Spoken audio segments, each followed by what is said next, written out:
DJ Whiteowl. Tru-Life is on the phone. Let's go to the phone. What's up, Ed, man? What's up, baby? How you feeling this morning, I'm man? feeling good this morning, man. Now, I was out there last night, and I saw the argument that you had with Cam. What happened, man? Yeah, what set it off? Man, I'll tell you the truth, man. You know, these girls been lying on me, man. The Spice Girls been lying on me a whole lot, you know, and they've been going on record saying disrespectful things, trying to rip apart Jay-Z. They trying to rip apart me. They trying to rip apart Nas. You know, Nas got 13, 14 albums. Jay got about 15 albums himself. Coming at veterans. They've been disrespectful to hip-hop. They not good for hip-hop. They promoting gang violence to the children, to the youth.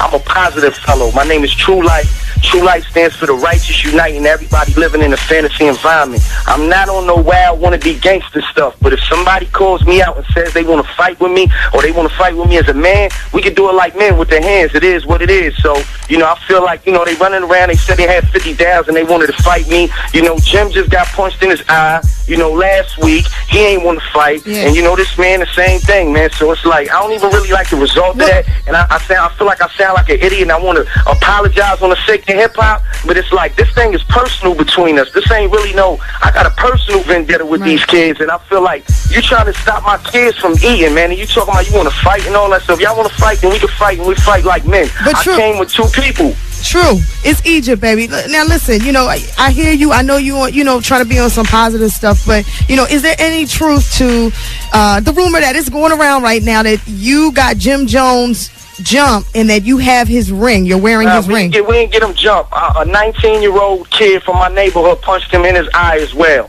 You know, so now they could be twins. Him and the girls, Jenny Jones and old girl, they could be twins. You know what I'm saying? Well, are you wearing his ring? One of them fight. Yeah, I got the ring on. I put it in their face yesterday and showed them the ring. Like, what's cracking, man? This what y'all want to get cracking? This what y'all telling the kids you got 16-year-old, 17-year-old kids in New York City? You convincing them to be bloods and going to school and cutting each other in the face to blood in, and y'all acting like y'all certified tough guys and getting these images on TV, man. I grew up hating them type of people in my neighborhood. I feel like they ruined my life. I'm not one of them kind of people is what I want people to understand. People think that I'm this wannabe tough guy gangster who's on DVDs and ain't got no talent. I want my talent to speak for itself. To be honest, I don't even really want this madness, man. I got my album is executive produced by Jay-Z and Snoop Dogg. I don't need none of this extra stuff right here. I heard you yell. Hey, True, last night I heard you yelling, I'm not Jay-Z. I'm not in the air. I hear blank's corny raps.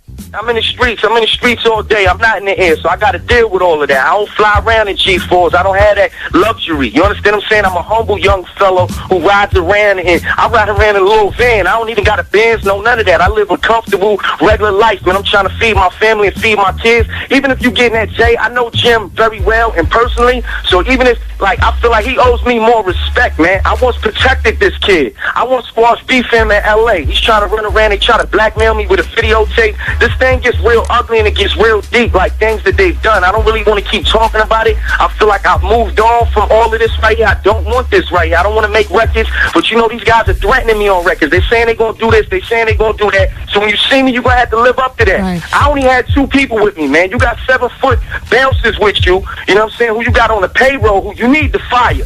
Because this the second incident, and you need to fire them, B. Like, you got these big dudes on the payroll for no reason, because they ain't popping off with you, and you got your goons with you. You know, they on the Goonie Goo-Goos, and they talking about they bloods and all that, but then they don't pop off. Truly, you know, I kind of socked him in his eye. And, after I socked him in his eye, he started to cry. When I saw a grown man cry, who I thought once was a gangster, you know, because if you're a gangster, then I don't really have no sympathy. You think you're a gangster and you this blood and you crazy and you this guy that I grew up hating from my neighborhood, then I don't have no sympathy. But if you just a regular dude, like you ain't on it like that, I have a little sympathy. I'm not a bully. That's not.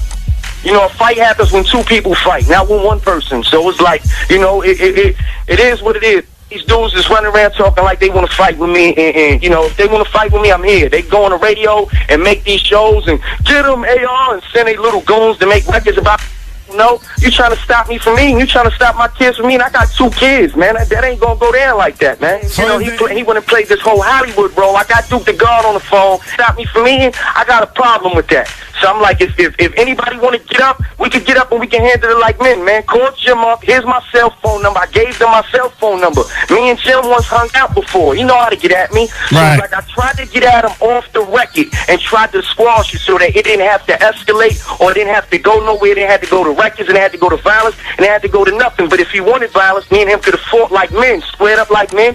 We could have laughed about it and went drank beers afterwards. Well, Tru, I hope y'all come to some kind of conclusion on this, man, because I don't want to see anybody on either side of this thing get seriously hurt, man. And God bless you and God bless Cam, man. I appreciate you calling this morning. God bless y'all, Later, Tru. Okay, bye, right. y'all. But I just want them to stop, promoting the whole gang violence in our neighborhood. Everybody needs to stop. Everybody needs to stop. Y'all need to stop that violence for real, son. I'm gonna holler at you on a personal.